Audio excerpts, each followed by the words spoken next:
আউযুবিল্লাহি মিনাশ শাইতানির রাজীম। বিসমিল্লাহির রহমানির রহিম। ক্বালা রাব্বি ইশরাহ লি সাদরি ওয়া ইয়াসসির লি আমরি ওয়াহলুল উকদাতাম মিন লিসানি ইয়াফকাহু কওলি।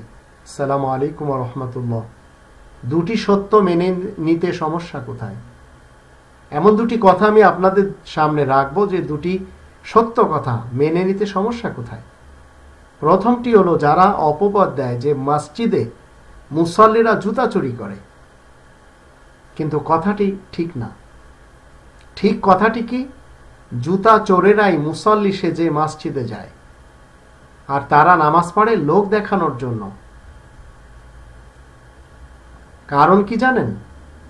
29 নম্বর সূরা আল আনকাবুতের 45 নম্বর আয়াতে আল্লাহ বলেন, ইন্না সলাতা তানহা আনিল ফাহশাই ওয়াল মুনকার। নিশ্চয় নামাজ অশ্লীল এবং গরিতমূলক কাজকর্ম থেকে বিরত রাখবে। তো মুসল্লিরা কখনো চোর হয় না, চোরেরা মুসল্লি সাজে। আর দ্বিতীয়টি হলো, কোনো কালেই মুসলিমরা জঙ্গি হতে পারে না, বরং সর্বকালে জঙ্গি যারা, তারাই মুসলিম সেজে বিপর্যয় ঘটাইছে, যা সবখানে আমরা দেখতে পাচ্ছি, প্রত্যেকটি দেশে লক্ষণীয়। 2 নম্বর সূরা আল বাকারার 195 নম্বর আয়াতে আল্লাহ নিষেধ করেছেন, ওয়ালা তুলকু বিআইদিকুম ইলা তাহলুকা।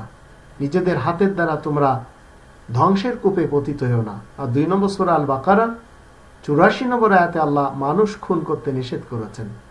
তো এই দুটি সত্য আপনাকে মেনে নেওয়া উচিত।